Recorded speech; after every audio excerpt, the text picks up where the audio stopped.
জরুরি প্রয়োজনে আপনার ফোনটি বন্ধ না করেও আপনার ফোনে আসা কলগুলো বন্ধ করতে পারেন। অর্থাৎ আপনি সবাইকে কল করতে পারবেন, কেউ আপনাকে কল করতে পারবে না। এই কাজটি কিভাবে করবেন চলেন দেখিয়ে দিচ্ছি। এই কাজটি করার জন্য শুরুতেই আপনাকে আপনার ফোনের ডায়াল প্যাডে যাইতে হবে।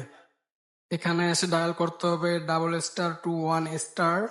তারপর আপনি আপনার সিমের প্রথম 3টা কোড দিবেন, এরপর হ্যাশ দিবেন। আপনি চাইলে হ্যাশ দেওয়ার পূর্বে আরো এলোমেলো কিছু ডিজিট যোগ করতে পারেন।